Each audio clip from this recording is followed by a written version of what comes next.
Today marks more than 3 weeks since the Caldor Fire first started its devastating trail through California and headed toward Nevada, threatening homes and forcing mass evacuations over the past week.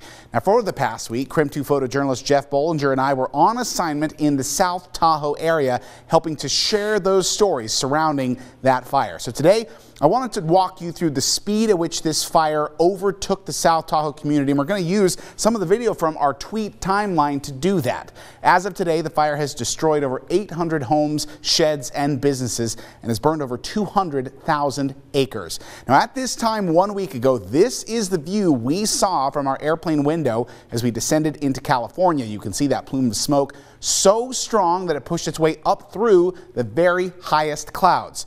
And on the very next morning, my photographer and I joined the hundreds of thousands of people forced to evacuate. For us, it was just our hotel rooms, but for others, they left behind homes filled with memories that they could pack in their cars. Stories surfaced immediately of people offering free rides to residents and vacationers who had no cars to evacuate themselves. And by Monday night, when our shifts officially started for our sister station in California, we made it to the fire's edge just south of Tahoe. In some places, we were just inches away from the fire's edge as it crept its way through a densely forested area. You can see here a perfect example as we were able to get right up against the fire in Christmas Valley just hours before the fire's approach toward Nevada actually started to force evacuations across state line.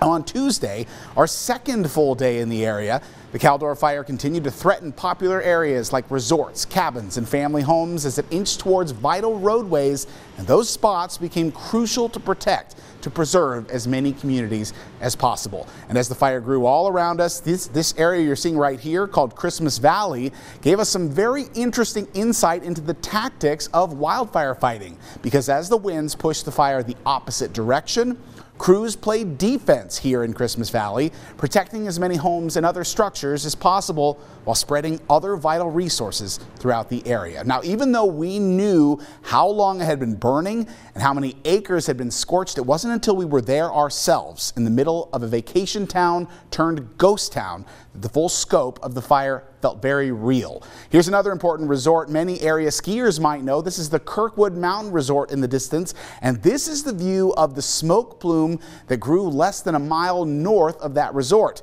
But as the week pressed on and dedication and hard work of firefighters from across the country became more and more obvious, even as ominous views like this continued to grow worse and worse, it was that incredible work of hundreds of men and women who protected as much of the Tahoe area as possible. And we here at Krem2 believe this is an important story to share with you tonight as a reminder of how important our actions are this season, whether it's a historic fire burning right now to the historic fire burning closer to home 1 year ago.